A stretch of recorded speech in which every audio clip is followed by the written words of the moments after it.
So my next question is, how is ProKure or chlorine dioxide used outside of cannabis? Oh, cool. Yeah, so ProKure, we designed our products for the cannabis industry, but chlorine dioxide itself has been used in all kinds of industries.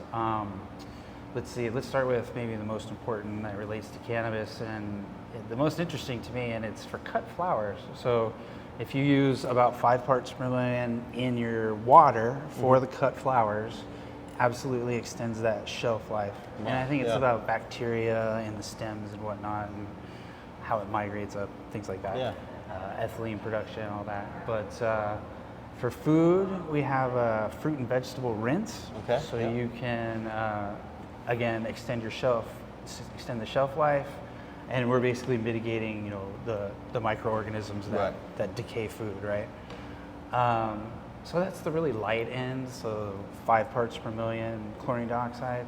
On the heavy end, where they have applications for the paper and pulp industry, where they actually use chlorine dioxide to bleach it and turn it white.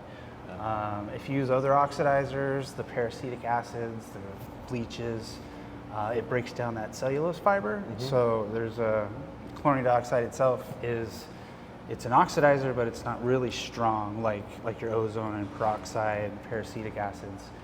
Much weaker, so to speak, but it is strong enough to get rid of the cell membranes and fungi and things like that.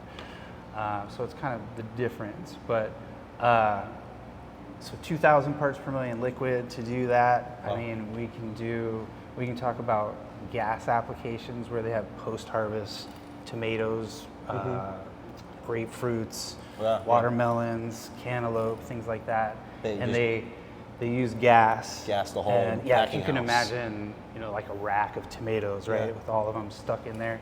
They just have a space, and it's really high concentrations compared to what ProKure creates. But we're talking 500 to 1,000 parts per million in the air. Wow. And you compare that to our extended release, that 0.1. Right. That's a big difference. That's why we're safe. Let's see, what else is there? Oh, drinking water. So really cool product. They have these little tablets, quick dissolve tablets, EPA registered for drinking water. So I use them out camping. You just pop a tablet in a quart of water or quart of your dirty water, wait 20, 30 minutes, and then you can drink it. It's great. Yeah, it's easier than the filters. Right. Absolutely. And then municipalities, so city water systems, absolutely use chlorine dioxide. If not just chlorine dioxide, they use it in conjunction with chlorine, so they can minimize the amount of chlorine they're putting in the water. So you can decrease the load and then maintain it with chlorine. So things like that. But that's about it. There's another key one. The restoration world. So your house floods or hurricane, disaster. It's a great odor product. Kills the mold. So you can come in and spray down waterlogged house, right? Like the wall, you got flooded 6 feet or whatever. It has the ability to kill that mold in there so that you don't have to rip everything out. So they're really restoring homes and buildings. You made me think of the Hart Senate building with the anthrax 20 years ago. Oh, wow, yeah. They used chlorine dioxide gas to deactivate those anthrax spores that were that's absolutely inside fascinating.